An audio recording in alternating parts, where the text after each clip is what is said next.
Come on, there's showing a rose in here.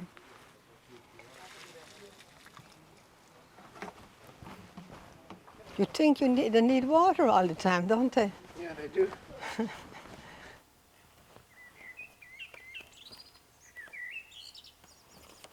My name is Bridget Patricia Labitant, but I'm really a Holmes, a born Holmes. I was born in Ireland, in Limerick, the year 1942, on the 10th of March, the same day as my mother's birthday. I'm the same day. You share the birthday with your mother. I was her birthday present. I think you do. Do you have an earliest memory, a memory you consider the first memory you ever had? I can remember very, very young with my grandfather in Bohorbai in the shop where my grandmother, she didn't live anymore that time, but my grandfather, James Holmes, he used to take me there and he would let me choose something nice from the shop window before I'd go to school in the morning. That means sweets and things and candy. My father was very special. We were 10 children, and he loved every one of us, and he gave us all the attention he could. We'd be coming from school, for instance, and he'd be riding a bicycle home in his lunch break, and he'd put one of us on the bar of the bike. But the next day he'd put another one of us on the bar of the bike. So he was being fair to everybody, very fair man. And he taught us, he loved to hear us sing and he loved to see us dance and he loved to tell us his stories, which were always lovely. And that was like my grandfather. He did the very same. He set us down at night and told us all the stories. He fought in the Boer War and he told us all about the countries he visited. And we could actually think of ourselves in Africa, thinking of the story about the hyena.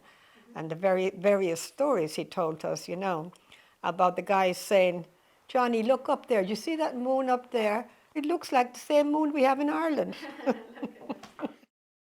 And my mother, like me, loved clothes and loved shoes. That was the thing she loved. And I think we got our taste from them. My father loved clothes. They all loved to be dressed up. My father was an only child, and he loved nice things. My mother, it was fantastic. She was so intelligent, and I would just say that she would always have a lovely meal for us every day, although we had a shop, a grocery at home, but we had people helping us and working for us. We would love our mother, and she had a baby late in life. She was 47 when she had my sister, who was 20 years younger than me, and instead of other people said, oh, look at her getting a baby at that time, we carried our mother in our hand. We adored her. We didn't ever see anything wrong in our mother. You went to a Catholic school as well, where all your teachers were nuns, right? Practically, one teacher. The rest were nuns. Yeah. Sisters of Mercy were the nuns. So you were really raised the Irish way? The Irish way. Girls' school, no boys. But lovely, lovely memories of my school. We had a lot of singing in choirs, and we did a lot of theatre work in the school, and it was very nice. You also had hobbies. You were a great dancer, isn't that right? Yeah. You did win competitions as well, I did. I went to dancing in school. I went to the Lacey Twins twice a week, sometimes 3 times a week. And I danced. That was in Tumangate in Limerick. I would take a bus from home out there, and we would dance for a couple of hours and train. And Christmas time, we would dance in the pantomimes in the city theatre. Oh. And we put on shows, floor shows, and once a year we had competition, Queen of the Taps, and I did win it one year. And then after school, you wanted to become an air hostess, right? That's the word I was looking for. I did. I was thinking of becoming an air hostess, but I was a little bit too small, a couple of inches too yes, small. Right. And my father suggested with a friend of ours who did the gardening that they would pull me and stretch me, pull my legs and pull my head. But it didn't work. But I did eventually, I did go to work in the airport, in Shannon Airport, which was a dream. And you also met your future husband, right? You met him at the airport too? I did actually, at our lunch break in the canteen. I had a friend, a German friend called Siggy, and she was secretary in this factory where Heinz worked, Yeah. and she brought this young man with her at lunchtime. So he sat at the table and he kept looking and staring at me, and I said, did he never see a girl in his life? He was looking down my mouth, I think. That's the story. And yeah, so that was the first time I met him.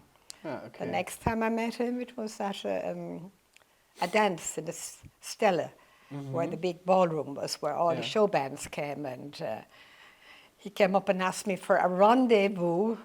He was learning English, he couldn't speak English, and he said he wanted a rendezvous. And I thought, you're a silly boy. I had no interest in him at the time. Until one day in Cruises Hotel, we were sitting there drinking coffee, and everybody was around drinking coffee, and Heinz's boss was there, and with the intention to go out to Killaloo to watch the water skiing, and he said, wouldn't you like to come with us? And I said, oh. And then I see him, the bar was opening, it opened at 3 o'clock, I think, and he had girls in both arms going into the bar, and I said, oh, I'll go with him. I just wanted to get those girls on their nerves. I said, I'll go with him. So he called him, Labby, come Labby. And he came, and he dropped the girls. And you dropped the girls. And that was the beginning of our meeting, and we took off to Killaloo to watch the water skiing, which is naturally fantastic, Killaloo. Yeah. Sounds romantic. But there was also, I remember a story about another man who was after you, who was actually a friend or a co-worker of Grandpa's. That's right. story? Before Heinz came on the scene, Siggy had a very nice young man called Jochen, and he was there, very quiet, and also didn't speak any English. Typical German. Typical German. But it seems he liked me at the time. I didn't go out with him. I had no date or rendezvous with him. But he had a photograph of me, which he took from me one time. And later on, when we decided to go to Germany, to visit Germany for the first time, 6 months later, he returned that photograph to him. They both slept in the one room, two beds, and he put it on his sideboard. And this was a lovely photograph of me with long black hair, and he bet him. I found out later that they had a bet, that Heinz bet Jochen he would get me, and that was the bet. But Heinz didn't want the photograph. He tore it on pieces and put it back on his side and said, I have her, the picture you can have. It's like a scene from a movie, I think. It is, It's but really I was like sorry about my lovely picture. And then, so, Grandpa and you started dating, and you had children as well. So the first child you got is my mother, Claudia. You had her we got still married in Ireland, right? first. You got married first, of course. Of course. As a good Christian, you had to get We married got first. engaged on the day that Kennedy arrived in Ireland, because Heinz had rings with him he bought in Germany, so we got engaged on that day.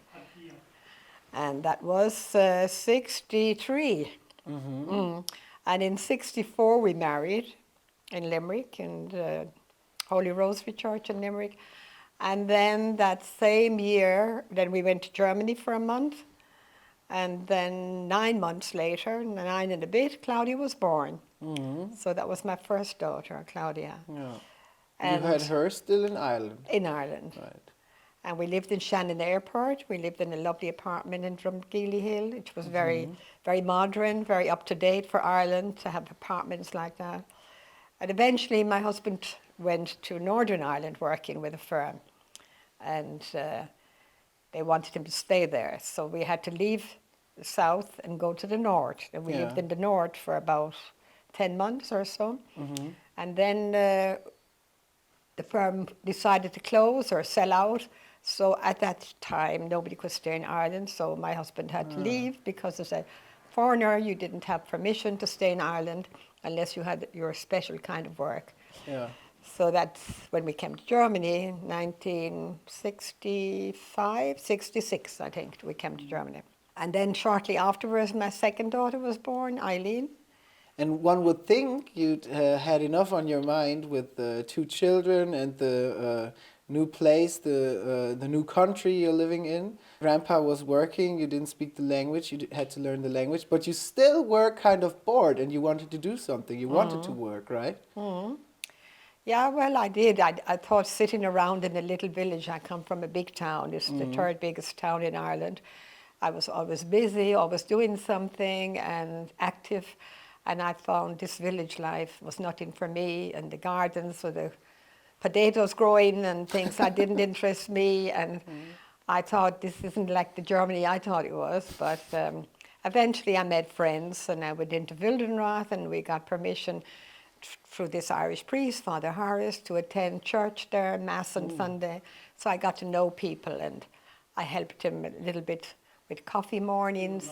I was asked to help a lady who was selling cosmetics, Avon, to military people all over. She would like me to go and help her translate when she got letters. So I went with her and did the translating and told them how to do it. I also sold a little bit of Avon around to my neighbours with my little bit of German that I had at the time. I was able to get through to them and sell Avon. And I believe they love me coming. I met someone the other day and they told me, I remember you coming to my mother, selling Avon. We loved it when you came, when you opened the box. She told me, we loved the smell of everything. And that started me off thinking I should be doing something. Yeah. So finally, I went into the coffee mornings in Wildenrath, and a friend of mine had a skirt factory. She made beautiful mini skirts and the latest skirts, and she would give me 20 or so, and I'd bring them in, and I'd look at these lovely young girls and women there, and I'd make them try the skirts on and model them, and their babies were quiet at the time on a coffee morning, and they would buy or order for me. And I used to make on every skirt 10 euros, 10 Deutschmark, 10 Deutschmark. And eventually I thought they wanted me to buy them other clothes, so I looked up all the local factories were nearby, and I got various items I could buy and resell. And I started very small in the textile world, in the textile business. Plus in the cellar of our house, which we built, and my husband built in the meantime, he made me a little shop where I could hang all my clothes. And then at night time, I used to go and do party bases around the British camps, Rheindalen, Bruggen, Elmt, Geilenkirchen, you name it, wherever there was a camp, I would be invited to do a little party at night time and sell my goods, which I had trousers from local German firms, I had blouses, jumpers, tops, dresses. So I started off in that way. Later on in life, my husband decided I should have a shop in Wassenberg. So we got a little shop in Wassenberg and we opened it. And I think that was the year I was 33 years of age when I started in Wassenberg with the first shop. First of all, we presented our clothes very well. We had a decorator who did our windows, and we moved on. I went to the Messe, to Dusseldorf, to the Egedo, to everything you could possibly meet. I looked for new firms, and we started in a side street in Paterskasse in Heinsberg, and we opened the first shop. Yeah. And very quickly we moved to the front of the street, and we opened another little shop. And a year or so later, we got a big shop on the main street in Heinsberg. Yeah. So we kept expanding all the time. And then we opened on the top floor of the shop a men's shop, my husband did. And then finally he moved down the road and met his own men's shop. And we had Paterskasse for Große, and then we had our main shop in the front with all the designer names, top names. And we had the men's shop down the street. Later we had an outlet. Yeah. We gave up the shop in Wassenberg because we considered Heinsberg a better place to sell with more population. Which probably was a good decision. Yeah. Well, we did once a year a big fashion show, which was naturally the fashion shows. Fashion yes, shows. And then we got them subsidized from Airfield, Monday at the time. So we really had a good show, you know. We had a good name. Yes, I remember the whole town being out on the street because you had the models walking down the whole shop, and then they walked out on the street, turned around and went back in. And all the people were outside on the street looking in, trying to get a glimpse at the models and everything. And we had a saxophone player playing. Oh, yes. Yeah. And then we had a big show in the city hall in Heinsberg, which we had an Irish band playing on the night for our guests. We had a great night after the fashion show. No, we had very good times. I did a lot of fashion shows for the military as well in Rheindalen with big clubs and things as well.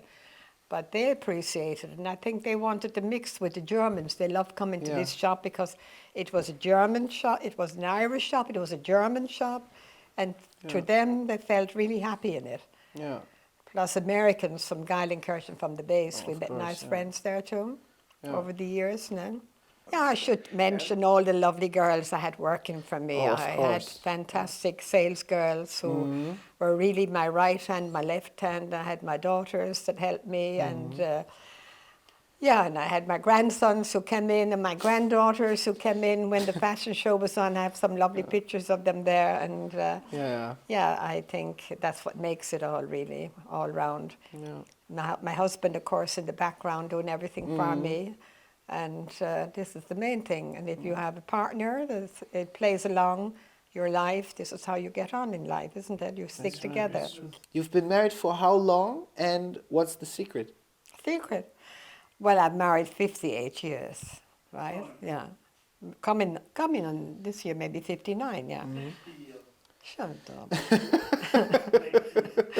What's the secret? My mother always said, be yourself. Don't let anybody walk all over you, right? Be yourself. And you marry for love, and you marry for better or for worse. And my father said, don't come back. You made your bed, you got to lie on it. Anyway, no, we had great years. We had great years. We did lots of lovely things. We've traveled a lot. We've done a lot together. We fought a lot. We had ups and downs. We had our ins and outs. And then we're still together, 58, 59 years. But that's what it's all about. And if you marry for love, then it lasts. Oh, the fairy tales of Ireland, oh, happy bygone years. I dream about them even now. They fill my eyes with tears. If you're a girl from Donegal, from Clare or any part, sure the fairy tales of Ireland will be hidden in your heart.